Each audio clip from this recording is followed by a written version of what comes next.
بعدي نبيا لكان عمر او كما قال عليه الصلاة والسلام. مولا دارین کی ہر حمد و ثنا تیرے لیے ہے، واحد کی شب و روز صدا تیرے لیے ہے. مولا وحدت کے بڑے جام پلاتا تو ہے، میرے بگڑے ہوئے کام بناتا تو ہے. اول ہے تو آخر، ظاہر ہے تو باطن، جو کبر کی پھیلی ہے ردا تیرے لیے ہے. مولا وحدت کے بڑے جام پلاتا تو ہے، میرے بگڑے ہوئے کام بناتا تو ہے. ہر صبح ازل ہے تیری حمد میں مصروف، ایک ذوق نظر عام دکھاتا تو ہے. ادنا ہو کوئی اعلیٰ، حبشی ہو یا قبشی، ہر ایک کو غربت میں بٹھاتا تو ہے. اندھیروں کو سویروں میں سلاتا تو ہے، سویروں کو اندھیروں سے جگاتا تو ہے. یکتا ہی یگانا ہے تو احد صمد ہے، مشکل کو مشکل سے بچاتا تو ہے.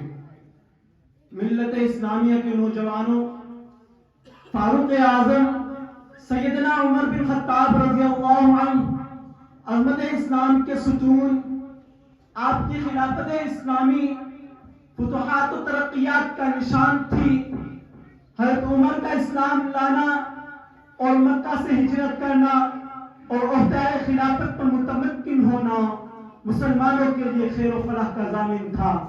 یاد رکھیے نوجوانوں، حضرت عمر کا دور خلافت اسلامی آن بان اور شان و شوکت کا دور تھا. فتوحات کا ایک سیل روا تھا جو برابر بڑھتا چلا جا رہا تھا. کسی کی مجال نہیں تھی وہ اسلامی حکومت سے ٹکرا سکے. مخالفین اسلام خش و خاشاک کی طرف بہے جا رہے تھے، مخالفین اسلام خش و خاشاک کی طرف بہے جا رہے تھے. کسی کی مجال نہیں تھی کہ وہ اسلامی حکومت سے ٹکرا سکے، اور جس نے بھی ٹکرانے کی جرات کی اس کے پاسچے اڑ گئے، اس کا وجود پارا پارا ہو کر نظام تحلیل ہو گیا. اس لیے میں جب یہ پڑھتا ہوں کہ اس نے 22 لاکھ مربع میل پر اسلام کا پرچم لہرایا تو کہتا ہوں کہ وہ آدھی دنیا کا حکمراں تھا. میں جب یہ پڑھتا ہوں کہ کفر لرزتا تھا تو کہتا ہوں کہ وہ آدھی دنیا کا حکمراں تھا. میں جب یہ پڑھتا ہوں کہ شیطان راستہ چھوڑ دیا کرتا تھا تو کہتا ہوں کہ وہ آدھی دنیا کا حکمراں تھا. میں جب یہ پڑھتا ہوں کہ اس کے دور میں رعایا سوتی تھی اور حاکم جاگتے تھے تو کہتا ہوں کہ وہ آدھی دنیا کا حکمراں تھا. میں جب یہ پڑھتا ہوں کہ وہ بیوہ اور یتیمہ کا بوجھ اٹھایا کرتا تھا تو کہتا ہوں وہ حکمراں بھی مگر کا تھا. وہ آدھی دنیا کا حکمراں تھا، وہ حکمراں بھی مگر کہاں تھا. بڑھتی موجوں بہت پرستوں مثال کشتی کبا کبا تھا. بڑا مبارک ہے نام اس کا، فرشتوں جیسا مقام اس کا. وہ ایک شاہی صفت مجاہد جو سوئے منزل روا گیا تھا. ابھرتے سوئے سے تاج مانگا، سمندروں سے خراج مانگا. کسے خبر تھی کہ اس کا سکہ جہاں میں جاری کہاں کہاں تھا. حسن سے پوچھو، علی سے پوچھو، تم اس کے بارے میں نبی سے پوچھو جو اندھیری شم میں چراغ بن کر جو ساری دنیا میں ذوق فشا تھا. ملت اسلامیہ کے نوجوانوں، جب مکہ سے ہجرت کرنے کا وقت آیا تو حضرت عمر سب سے پہلے خانہ کعبہ میں آئے اور خانہ کعبہ کا طواف کیا. پھر مجمع کفار سے مخاطب ہو کر فرمایا کہ دیکھو میں اس وقت ہجرت کر رہا ہوں. پھر یہ نہ کہنا کہ عمر چھپ کر کے ہجرت کر گیا اور ہمیں اطلاع نہ دی. سنو، جو اپنی بیویوں کو بیوہ اور بچوں کو یتیم کرنا چاہتا ہے تو وہ آئے اور مجھے روکے. لیکن کسی کی ہمت نہ ہوئی کہ وہ حضرت عمر کی طرف قدم بڑھانے کی جرأت کرتا.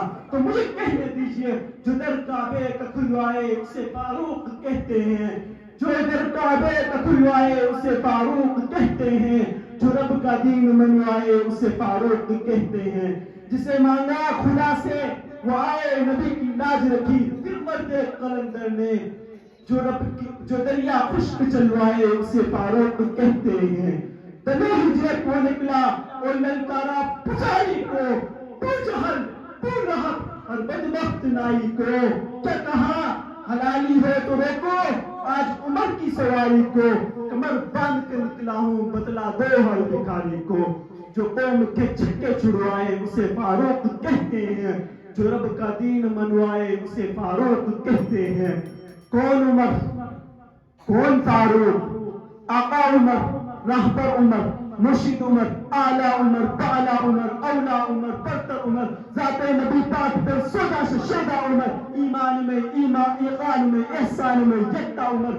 ماں بعد ختم المرسلین کوئی نبی آنا نہیں، ماں بعد ختم المرسلین کوئی نبی آنا نہیں. یہ سلسلہ ہوتا اگر تو ایک نبی ہوتا عمر. باد بہاری کی طرح گزرا عراق روم سے، اپنے کرم بن کر اٹھا ایران میں پھنسا عمر. آقا میرے صدیق بھی، آقا میرے عثمان بھی، ایک طرف مولا علی ایک طرف مولا عمر. اور مکرمین سامعین، جن کے افکار کو قرآن بنایا رب نے، جن کے افکار کو قرآن بنایا رب نے، ہم اسی مرد قلندر کو عمر کہتے ہیں. وآخر دعوانا ان الحمدللہ رب العالمین.